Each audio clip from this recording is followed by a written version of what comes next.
So there's a little interesting harmonic progression, little chord progression that I wanted to share with you in this short video.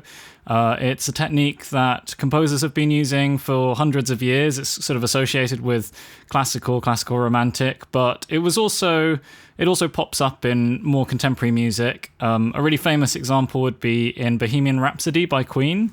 Will not let you go, will not let you go, will not let you go. La, la, la, la, la.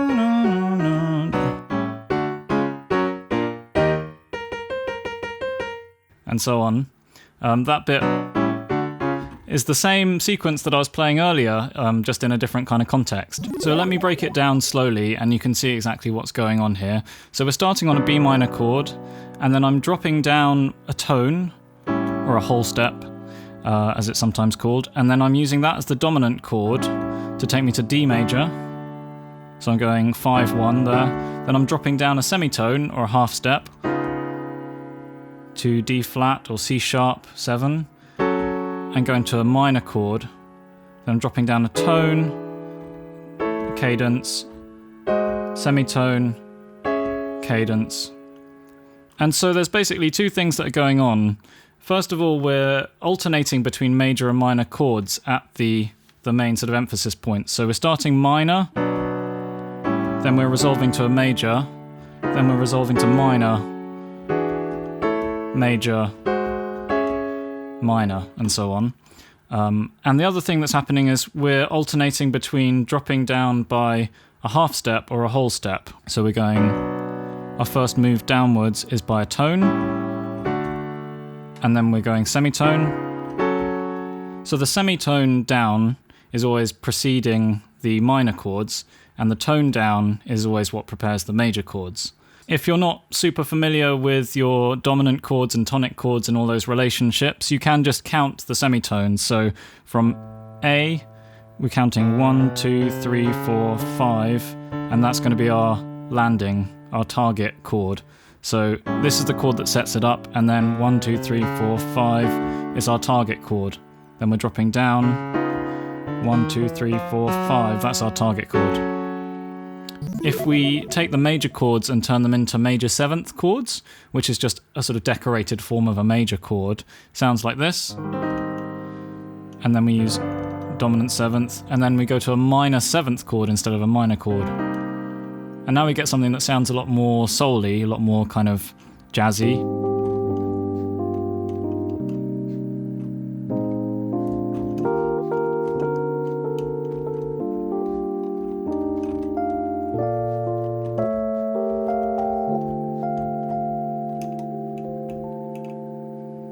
So that's just using the same harmonic sequence, but spicing up the chords a little bit. So I was doing a major seventh there. I was adding a flat 9 here, which is what's giving it that crunch. That's a C minor seventh. And then I was doing kind of A flat over B flat, which is functioning as a B flat dominant. E flat major seventh, and then dropping down the semitone. There I'm just adding another flat 9 for the crunch, and also a sharp 5. But it's also quite led by the melody. I'm hearing the sort of melody that I want in my head, so I'm not really thinking sharp 5, I'm just thinking ba-da. And then we're going to the minor there, and then we're going to drop a tone to get to B flat. And then we can drop a semitone, A7 to D minor 9. So one thing to bear in mind is you don't necessarily have to think of it as this whole drawn out sequence that you have to follow step after step after step. You could just think of like a little section of it, that one pattern maybe of dropping down and then leaping up. So I could just be, maybe my piece, I'm composing something and it's sort of largely over an F. It's kind of rooted in F. It might go away somewhere and then kind of keep coming back to F.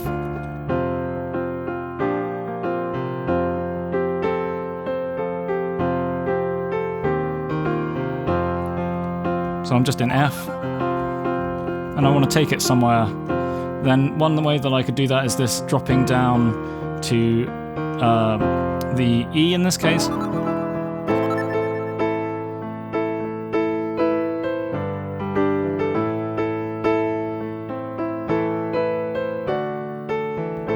And it just kind of gives it that feeling of the whole thing moving up a step or kind of going up one rung of the ladder.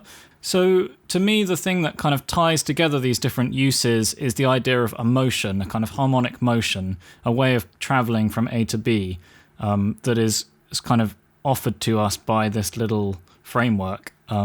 So in the case of Bohemian Rhapsody, the motion was very fast. It was kind of just going pow, pow, pow, pow, lots of chords happening, and it's like bump, bump, bump, bump, bump, bump, bump, and it's quite almost like quite overwhelming. You know, sort of just throwing a lot at you. Whereas in the example that I just played, it was just a kind of sense of gradually taking another step.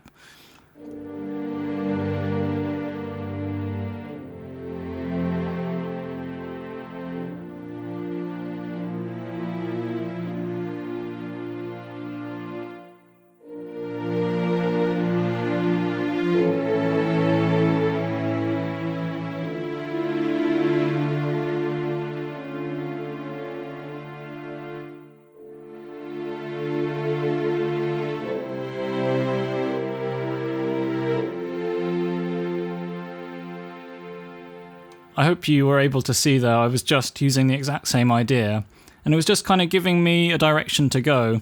Everything feels very intentional with that kind of chord progression because you're constantly hearing this 5-to-1 relationship, this question-answer format in that cadential part.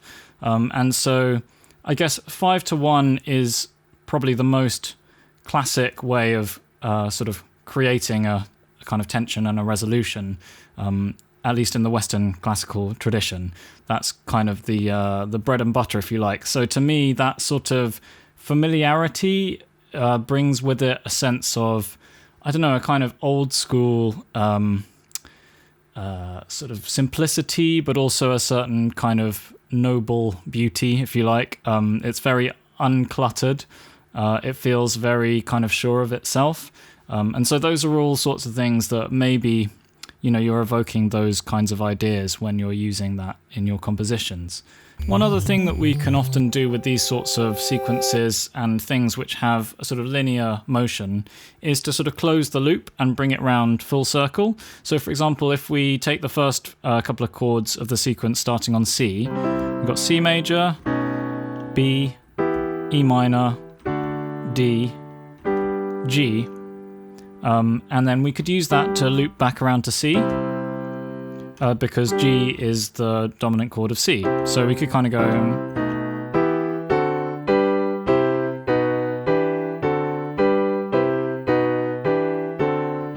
It's a slightly weird number of chords. Maybe it would make more sense to just go from the D directly to C, because they're sort of next door to one another, so it sort of works.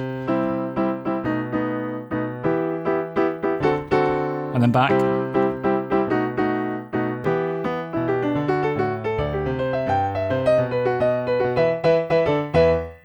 Something like that. Just as a final note, I just wanted to say that for me, this type of practice where I'm borrowing something, in this case from a sort of a classical tradition or from Bohemian Rhapsody, and sort of breaking it apart, playing with it, finding my own sort of take on it, seeing if I can sort of generalize it a bit in my mind, or just taking a little bite-sized piece of it. That kind of overall process feels like it's been a very important part of my personal journey in terms of growing and becoming more fluent at music and being able to improvise more freely and get closer to the sounds that are in my head. So I just want to encourage you to engage with that process as opposed to just, you know, necessarily copying anything that I've done here exactly. Although, having said that, I think that sort of learning the vanilla version as an exercise is a really good starting point. Only if you like the sound of it, I guess. So anyway, happy practicing. I hope this is helpful for some of you. Let me know what you think in the comments, and I'll see you on the next video. Thanks very much for your attention.